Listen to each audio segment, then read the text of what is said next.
Hi, I'm Sameer. நான் ட்ரிங்க்லேருந்து வந்திருக்கேன். இன்றைக்கி துபாய்க்கு வந்து 2 days ஆகுது. அண்ணா தான் எல்லாம் ஹெல்ப்ஃபுல்லாக இருந்தார். ஏர்போர்ட்லேருந்து பிக்கப் பண்ணதுலேருந்து விசா எல்லாமே எல்லாம் ஓகேவாக இருந்துச்சு. அண்ணா ஃபுல் ஹெல்ப்ஃபுல்லாக பண்ணார். சாப்பாட்லேருந்து ரூம்லேருந்து எல்லாமே ஓகேவாக இருந்துச்சு. சொந்த அண்ணா மாதிரி பார்த்து கொண்டார். அந்த 2 daysலேயே எனக்கு ஜூஸ் மேக்கிங் வேலை செட் பண்ணி தந்திருக்கார் அண்ணா. இப்போ அதுக்கிட்ட தான் நிற்கிறேன் நான். வேலையெல்லாம் ஓகே, ரூம் எல்லாம் ஓகே, போய் பார்த்துட்டு வந்தேன் நான். எல்லாம் பெட்டராக இருக்குது. ஃபுல் சேஃபாக எல்லாம் ஓகேவாக செஞ்சு தந்தேன். நான் ஃபுல் சேஃபாக இருந்துச்சு எல்லாமே. ரூம்லேருந்து எல்லாமே.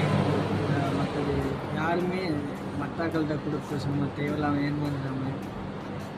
நம்பிக்கையான ஆக்கள்கிட்ட கொடுத்து நம்பிக்கையாக செஞ்சு தந்தார் அண்ணா. சொந்த தம்பி மாதிரி பார்த்துக்கொள்கிறார்.